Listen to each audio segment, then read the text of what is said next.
Hello folks, I am Richard. Now, about 20 years ago, I started to write what became FreeRTOS. I'm going to explain what that is in a second. Exactly why I did this is kind of beyond the scope of this talk, but I would say it's a lot of fun, which kind of shows I'm a geek. I didn't realize at the time, of course, that FreeRTOS was then going to consume the next 2 decades of my life. It's led me to doing talks like this, for example. I've also joined Amazon because of FreeRTOS, so I will explain the kind of connection between Amazon and FreeRTOS as we go. To kick off, though, just to make sure people know what it is I'm talking about, FreeRTOS. Free is kind of self-explanatory. RTOS is a real-time operating system. So it is distributed as source code under the MIT license, MIT being a very liberal open source license. Real-time operating system, I hope people are familiar with what operating systems are. We can think of things like Linux and Android and Windows and that kind of thing. Well, I'm going to say it's nothing like that, so put that out of your mind. It's really much smaller than that. You can think of it really as a library that implements multi-threading. The RT part, the real-time, it classifies it as a real-time operating system. What does that mean? There's a calculable time between an event occurring in the environment and that event being processed, hence deterministic. This kind of shows where FreeRTOS fits amongst various different technologies. This is kind of unquantifiable, this graph. So as we go up the y-axis here, I'm saying that these kind of labeled technologies here have become more applicable. As we go to the right on the x-axis, we are going up in processor performance or processor capabilities. On the left here, we're going to have very small processors. They are not really, they're not really capable of hosting an application that's going to benefit from multi-threading, even if they're able to host multi-threading at all. So as we come along and get more capable processors, FreeRTOS starts to become kind of applicable when we get to the, well, 16-bit, but really the bulk of use is in the 32-bit microcontroller space. Microcontroller cores. When we get to the far right here, you'll find FreeRTOS used on larger 64-bit cores as well, but that's, like I say, the 32-bit space is really the sweet spot. And you can see some of the memory requirements here, so I just want to emphasize how small it is. So if you think of it in the industrial space, you'll find FreeRTOS across factories.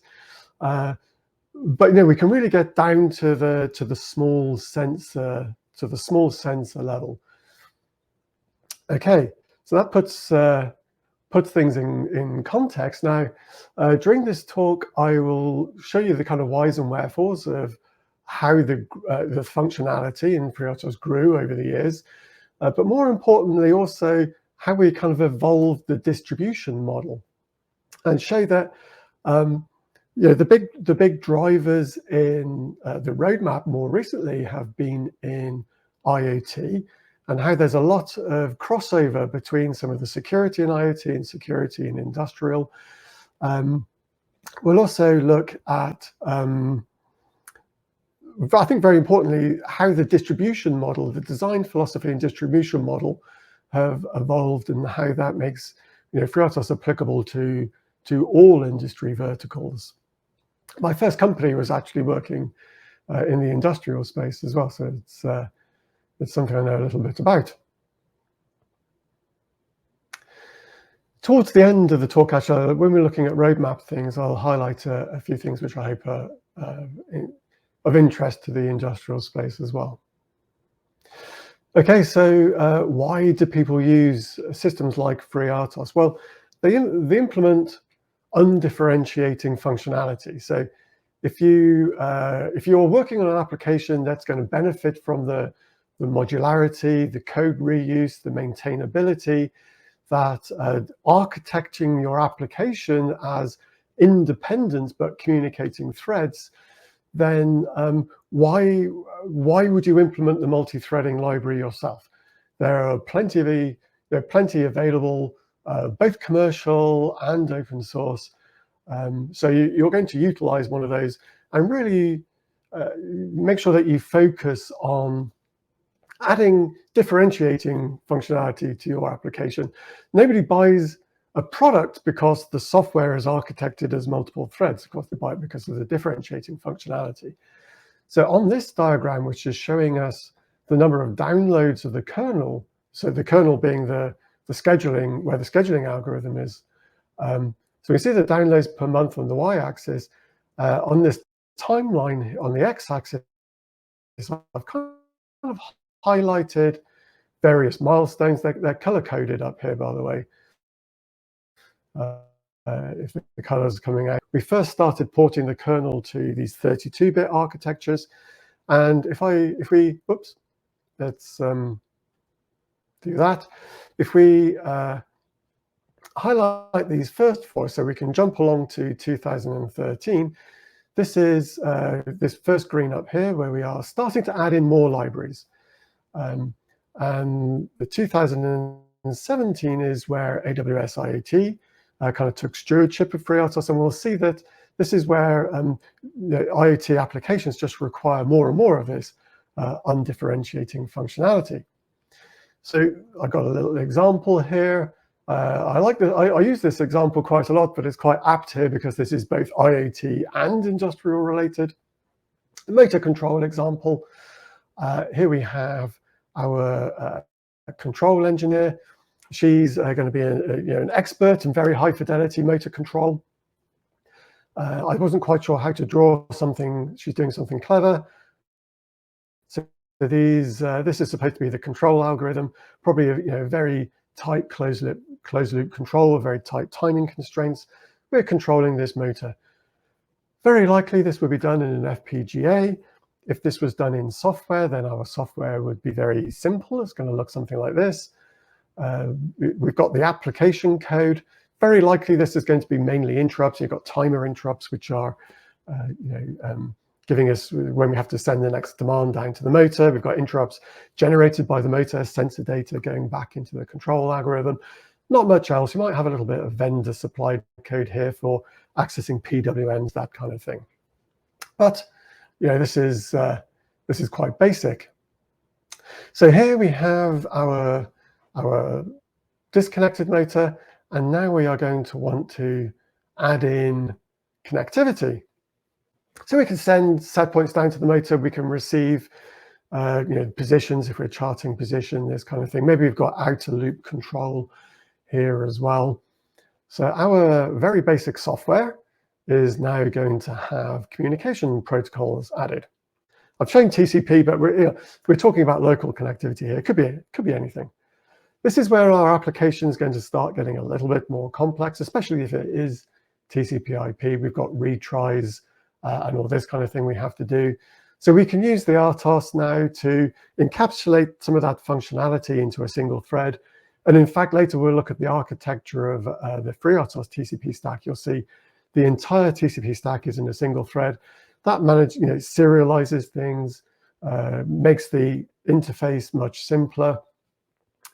So you can see now, as FreeRTOS is getting more popular, if you remember that timeline, there's additional undifferentiating libraries that FreeRTOS is getting integrated with, and you'd find these things kind of scattered around the web. Let's just say various different quality levels. The varying quality was not good for the FreeRTOS user base because it's frustrating to take an integration, find it doesn't work quite right, trying to figure out what it is. Of course, their first thought, of course, for everything is the operating system. Normally, it was a little bug in the integration somewhere, and it was also frustrating for the FreeRTOS community that we're quite proud of the quality of support that's provided, not to be able to support these integrations to the level that we wanted. So this is kind of explaining why we start adding in more undifferentiating code. There's nothing differentiating about TCP/IP per se, although there are attributes of these libraries which make them differentiating for particular use cases. All the software that we provide is deliberately very small and simple, as is the case with the TCP/IP stack. Okay, so now we have our locally connected motor, and what happens if we want to internet connect this motor? So now perhaps we are wanting to send thousands of these things out into the field, and they are going to be remotely accessible to some kind of technician. Maybe they're going to stream data to the cloud, where we're going to train an ML model, and then we're going to run inference at the edge, and that's going to monitor temperature or vibration or whatever, and send alerts out. Doing predictive maintenance, this kind of thing. Lots of high value use cases. But the interesting thing is what it does to our software stack. You can see now that the proportion of this undifferentiating code, which I've put in blue, compared to the user application has changed a lot. There's much more undifferentiating code, but much more libraries as well. So we have, we've got a TCP here, but now we have application layer protocols like MQTT, very common in IoT. We have drivers, but this is now by definition remotely accessible. So most of the additional software is security. So we have the TLS stack, transport layer security. Excuse me. This is the the same encryption and authentication which you use every time you connect to an HTTPS web server. That means authentication and encryption means we have to have secrets, normally private keys.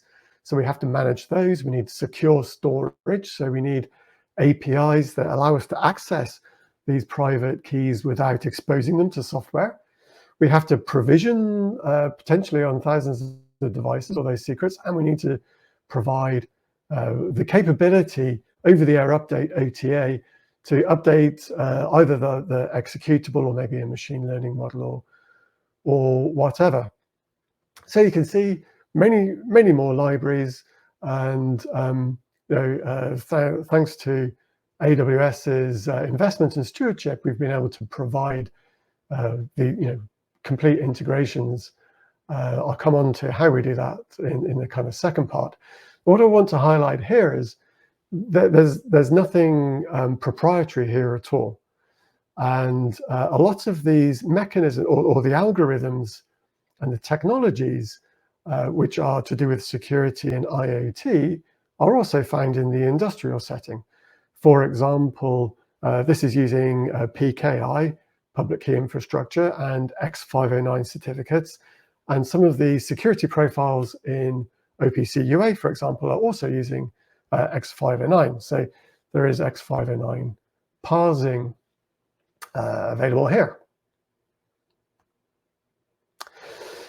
We can zoom in a little bit on this. This is an oversimplification, of course. And again, if I add in the RTOS kernel, what we can do is say, okay, we'll hide all these middleware libraries. And what we can do is encapsulate things like over-the-air updates into a thread. That makes it very reusable. It just kind of runs in the background. If you are downloading, let's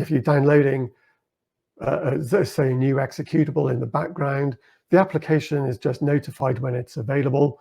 Not just when it's available, but also when it's been authenticated. It's not being tampered with or just got corrupted in transfer or storing to memory or anything like that. And then hopefully that example kind of shows how we can simplify things in that way. But it's not all about simply adding functionality and helping users through simplifications like that. We also have to kind of operate in the real world here, and think about beyond that functionality, but also how we can, as I move on to the next arrow here, this kind of light green one is this kind of managed diversity, how we can help users like I say, going to production in the real world. The first problem, of course, is just scale. There are it's fairly simple. If you've got something on your bench, it's a one-on-one, one developer, and you've got your debugger and you're connected to it, and one board, and you're developing that, and you're making sure that the security is working and all this kind of thing. But how do you manufacture thousands of these devices? How do you get the unique identities and the secrets onto these devices? How do you onboard them? And this is where cloud services like AWS IoT can help. There are various different paths depending on the kind of use case you have and the environments that you are going into. Various different paths for doing all of that and onboarding within AWS IoT. Kind of late binding identities to when you actually first turn the product on. You can provisioning and manufacture all the way to provisioning after you turn the device on. So that kind of coping with scale.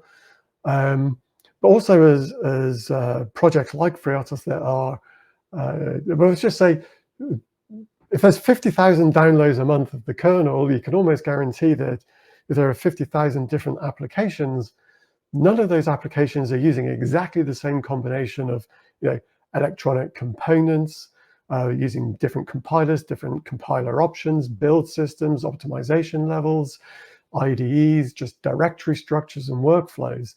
So how do we manage this diversity without making things too complicated? So that kind of brings me on to some of the tenets that we have for developing these libraries now. So this is not just the functionality of the library and how we distribute them. This is what we call being intentionally unopinionated. What do I mean by that? Making sure that we take the software libraries to the developer. The developer doesn't have to change anything about what they're doing to use them. And that is simply done by making sure there's no dependencies on anything else within the libraries. So the library is kind of dependent on the standard C library itself, of course, although we even try and limit that.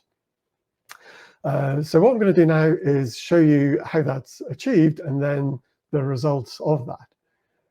Here I am trying to show, I'm not a graphics designer, right? The FreeRTOS organization in GitHub, there's an outer boundary.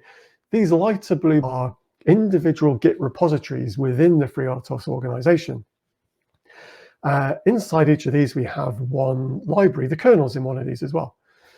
Those libraries are these unopinionated code. And you'll see here that there is everything in the FreeRTOS organization is completely cloud neutral. I think this is a confusion that people have about Amazon's involvement in FreeRTOS. Now, Amazon, of course, have very motivated to make sure that the millions of devices that connect to AWS IoT can do so as securely as possible and as quickly as possible, runs on the latest hardware, and all these things. But at the same time, we don't want to make FreeRTOS solely a vehicle for AWS. There's everything in here, like I say, is just generic. You can connect to whatever you like. However, AWS do have IoT-specific services for lifecycle management and that kind of thing. I should also point out that once you've connected to AWS, there are industrial-specific services as well. Products like Sitewise, edge compute, digital twins, that kind of thing as well. But that's kind of out of scope here.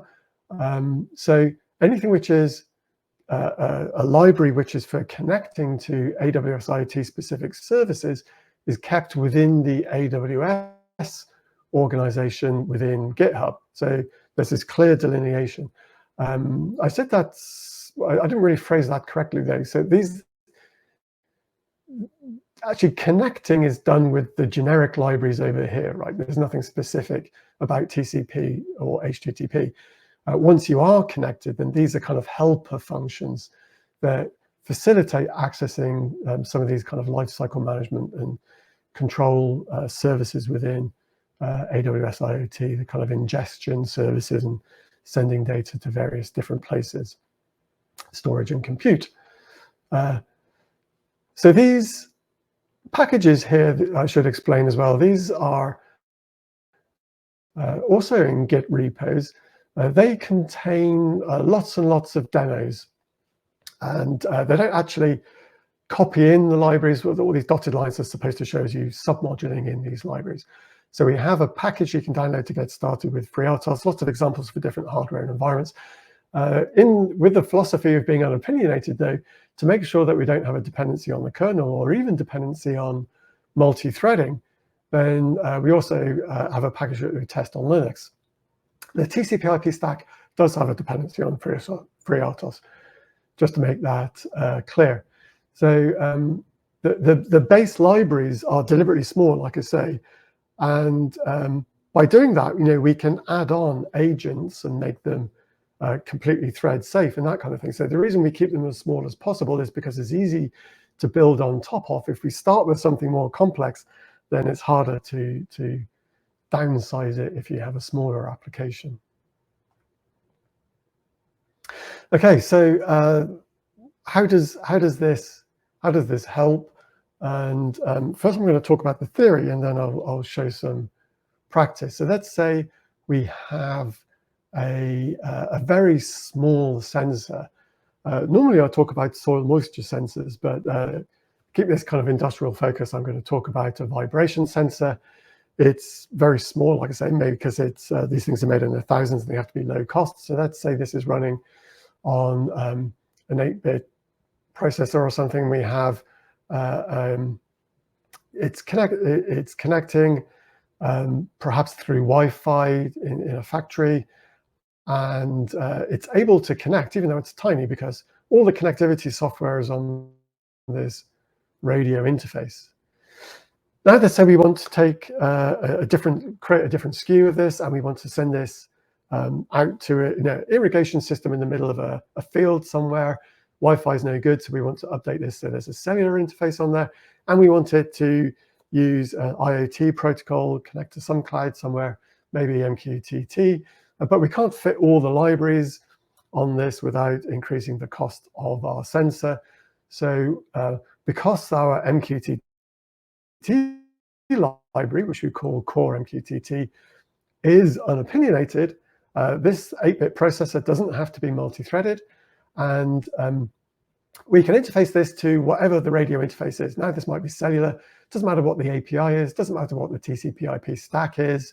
It's not rocket science. We're using dependency injection here so that it can, this sensor can be updated very easily, or the software in there can be updated very easily. So that's the theory.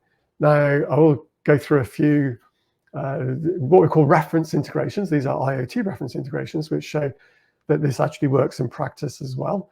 Here on the left, we are showing a project which is created using all our libraries. So if you think of the workflow or the maturity of the project, this is a new project. This is submoduling in all the libraries. So you might want to submodule in the latest version, so you get all the latest updates. You might want to submodule in the long-term support version, but you're keeping that connection with Git. So long-term support version, you could easily bring in security and critical bug fixes. Over here, we are demonstrating a project that was connecting already. This is using the lightweight IP, TCP/IP stack. And this demonstrates we were able to bring in just the MQTT and also the JSON library here as well. And we didn't have to change directory structure, IDE, compiler, or anything.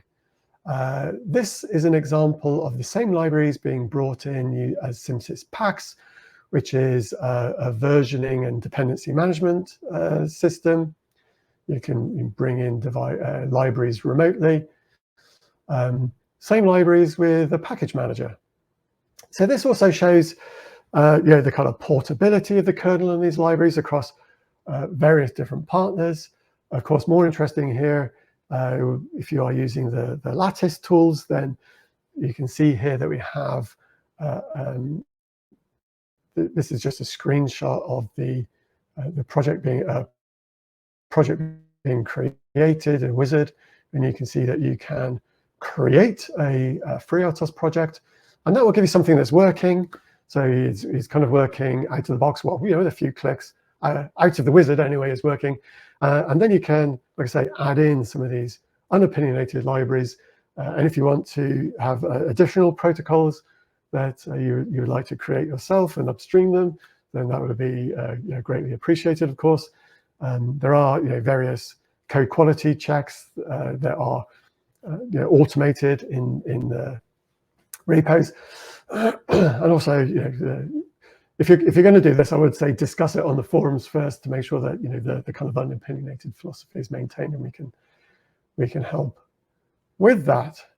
Okay, so let's look at the FreeRTOS roadmap next. So these are things. Well, actually, the grayed out ones are things we've done already here. These are things that we are intending on doing. The first is merging in the symmetric multiprocessing SMP version of FreeRTOS. That allows one instance of FreeRTOS to schedule tasks across multiple cores in a multi-core device. AMP, asymmetric, where different versions or different instances of FreeRTOS can run on different cores and communicate with each other, has been supported for a long time. This is actually merged into the mainline already, but we are updating it, optimizing it and doing that kind of stuff before it actually gets released. This will get released as FreeRTOS version 11. The next two things here I'm going to talk about on the next couple of slides. I picked these because I think they're of interest and to this audience. The first is TSN, so this is time-sensitive networking. This here is the architecture of an application which is using our TCP/IP stack as it is today. So here you can see we've got the application code, multiple threads of execution, which we call tasks. They're talking through a sockets layer, which is basically a message passing to the TCP/IP stack, which is running in its own thread as well. And this is basically an event processor. You've got events coming through the API, and we've got events coming up from the network, and it's processing now. This is fine for kind of best effort TCP/IP traffic. When it comes to doing something like TSN, it's not going to meet the timing requirements. It's switching from one task to another, for example. That's very good for ease of use. So this shows the design of how we are intending, or actually in progress, of updating that. It looks more complex, of course. So we have the same kind of sockets API, but there's this what we're calling a decode layer. And this is really saying, is what's coming through here, is it best effort traffic, in which case it can go through this existing message passing and task switching path, doesn't change. If it's high priority traffic, then it kind of comes through this new path here, where it goes into priority queues, and then through the hardware and DMA and that kind of thing, it's going to make sure that the timing is maintained within the laws of physics anyway. So the next thing then is looking a bit further forward, our intentions for FreeRTOS version 12. And we've maintained backwards compatibility with FreeRTOS for 20 years. There are many people that are wanting to use FreeRTOS or are using FreeRTOS in safety certified applications. For a long time, we have maintained a very strong relationship with a strategic partner, Wittgenstein High Integrity Systems, that have safety versions and services. There are, it's becoming more and more important, of course, and there are various teams within Amazon doing safety work. So we want to make this a lot easier for people. This is a refactor. There's a few little redesign things, but in order to make it easier, we want to remove some of the legacy code that's built on over 20 years. So this is a kind of pre-warning that when version 12 comes out, it will, at the moment where there are two ways of doing things, there'll only be one. That means it won't be 100% backwards compatible. There'll be a little bit of refactor, which allows for easier testing, and et cetera, et cetera. This will, this is kind of in progress at the moment. It's not visible in Git yet because we're still trying to figure out the best way of doing it, but our intention is that this will be visible soon enough for you to get your inputs into it. Okay, so then wrapping up, we in conclusion, well, the first 2 bullet points here are just kind of repeating what I've said. We've kind of shown how over time the complexities increased, the amount of software we provide has increased, how we've tried to maintain a philosophy that this is working on small devices, but we can always scale up. Scaling up's easier than scaling down. And also how over the years we've evolved not just the software, but the distribution to make it applicable. I've also highlighted a few areas where I think it's particularly of interest to industrial, that some of the security protocols are there. Things like TSN in particular, we can get down to the sensor level. So hopefully have OPC UA and TSN running on the much smaller devices. That's the intention anyway. In addition to that, I've highlighted some of the things here which you might want to consider when you're selecting, undifferentiating code, whether that's open source or whether it's commercial. We've kind of demonstrated the portability, I think, and business continuity. Amazon's involvement is providing that kind of proven robustness, and all these different things. No lock-in, and that the FreeRTOS is only implementing standard protocols and that kind of thing. So to finalize, then, I want to demonstrate talk about some of the benefits that Amazon bring, because it's not always that obvious. Now, remember, all the benefits that Amazon bring is being brought to MIT licensed open source code, so you can use it for anything. There's no tie-in with Amazon at all.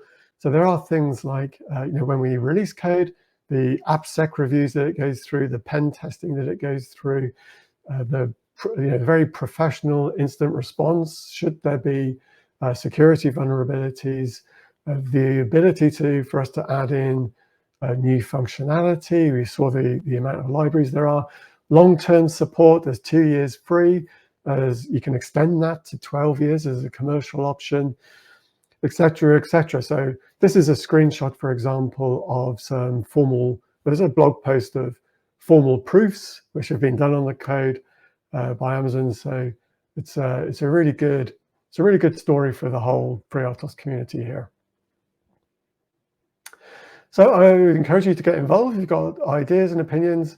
The ideas on the safety stuff's really important to us as well. Quite often that's difficult to talk about in public forums for IP reasons or commercial reasons.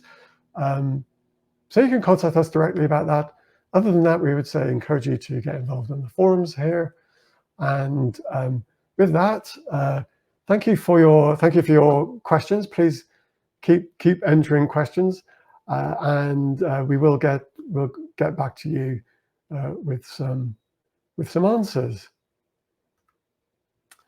Thank you very much for sticking with me.